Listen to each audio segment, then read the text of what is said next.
The fallout continues in Washington, D.C. tonight after the Rotor Act failed to pass in the House this week. The bill is aimed at tightening coordination between civilian and military air operations after the deadly collision between a commercial jet and Army helicopter over the Potomac in last January. 67 people were killed. This comes as the Pentagon is moving thousands of troops and aircraft into the Middle East, poised to strike Iran. Officials say the preparations are meant to deter Iran, but critics warn any military strike could ignite a broader conflict. Meantime, here at home, President Trump doubling down on his controversial Save America Act, which would require citizens to present proof of identity to register to vote, a move that voting rights advocates call a direct attack on access to the ballot box. Joining us live to discuss all of this tonight, ranking member of the House Armed Services Committee, Representative Adam Smith from Washington's 9th District. Congressman, thanks so much for being with us tonight. Well, thanks for having me, Joyce. It's good to see you.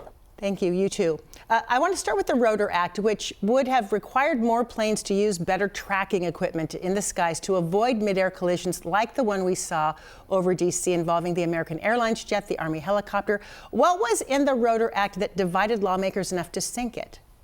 Yeah, well, I voted for it, and I think it's really important. I mean, we have a lot of aircraft in our airspace, particularly around crowded airports like National Airport in Washington, D.C. Military, civilian, some are large commercial airlines, some are smaller. We need to be able to see everything that's up there, and the Rotor Act would have made it much more likely that we could by requiring beacons going in and out of the planes. And the controversy sort of came from the Transportation Committee. There were some Republicans that were concerned about how that data would be used. I don't share that concern, and the bill failed by one vote. It needed 2/3 because it was on a suspension calendar. Now, the Transportation Committee is going to try to mark up another bill next week coming up to hopefully deal with this. But I think the Rotor Act should pass. I think the Rotor Act needs to be supplemented because the other big problem is the lack of coordination between the FAA and the Department of Defense. We saw this down when they shut down the El Paso airport. You had the Border Patrol, DOD, firing a laser to shoot down a drone and not communicating clearly with the FAA or the local airports. So we need a lot more consultation as well, and there are other bills that would do that. But we have to pass something, and I'm going to be pushing for that next week. I want to switch now to what's going on with Iran. As you know, the U.S. military is building up the largest force of warships and aircraft in the Middle East that we've seen in decades, including 2 carrier strike groups. So what is your assessment of exactly what's happening there? I think it is, as was said in your report, President Trump wants to put maximum pressure on Iran to try to force them to the bargaining table.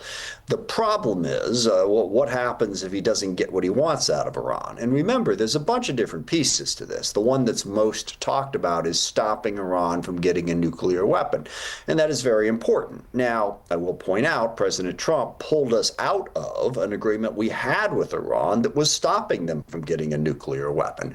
And so he pulled out of that. And then Iran went back to trying to build a nuclear weapon. Then, of course, President Trump, about 8-9 months ago now, bombed Iran and claimed to have completely eliminated their nuclear program. It didn't.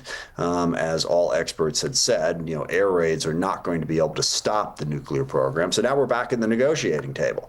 But what if that negotiation fails? And then for a lot of people, it goes beyond the nuclear program. Iran is a brutal, repressive regime exporting revolution, undermining the stability of countries in the region. We'd all like to see that stop too, and President Trump has raised that issue. Iran's unlikely to agree to that, but then what? Is President Trump going to launch a war against Iran? Because there are considerable risks if we start a war. And I think you mentioned some of those risks in your opening. The war could spread. Americans would be in jeopardy. We also have a critical shortage of the munitions necessary to sustain a war. And most importantly, regime change has not worked for the United States. We've tried it in Libya, in Iraq, in Afghanistan, and it has always been much more costly and difficult than we anticipated.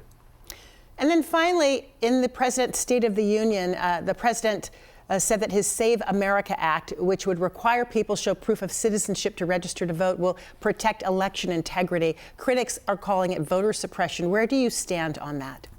Yeah, I oppose the SAVE Act. Look, I think you should have to show identification to vote, and you do. You have to show identification registered to vote. You do in Washington State. You have to have your signature on file and verified in order to actually vote. But what the SAVE Act would do is it would require you to show a passport or a birth certificate. And crucially, that birth certificate and passport would have to be the same name as the one you have now. So a lot of people change their names for a variety of different reasons, most notably when they get married. So it would undermine their ability to register. And also, a lot of people don't have passports, and access to birth certificates can be difficult. So unquestionably, this would make it more difficult to vote. And this is a solution in search of a problem. There has been massive investigations about voter fraud, and consistently they show there is very, very limited voter fraud. It happens occasionally and it's prosecuted. It's not a widespread problem. And this SAVE Act would make it more difficult for people to exercise their legitimate right to vote. It isn't necessary. Finally, and we're running out of time, but I do want to know your take on this. He's also calling for an end to mail-in voting, which Washington, along with several other states, have successfully done for decades. What are the chances of that actually happening? And if it did, how would it impact not just elections here in Washington, but the midterms? Yeah, that has been included in some proposals. It was not included in the SAVE Act that the Republican Congress passed last week. It would be devastating. It would obviously undermine the ability of people to vote because this is an easy way to do it, but it would completely throw out our entire election system and send us back to square one. And again, unnecessary. You got to sign those mail-in ballots. And I know a lot of people whose signatures have been deemed not to match up who have had to follow up and confirm their identity. There is security on mail-in balloting, so banning it would have a devastating impact, certainly on our election system. But again, it would suppress the vote and make it more difficult for people to exercise their constitutional right. Congressman Adam Smith, we so appreciate you taking the time to be with us. Thank you. Thanks, Joyce. Good to see you.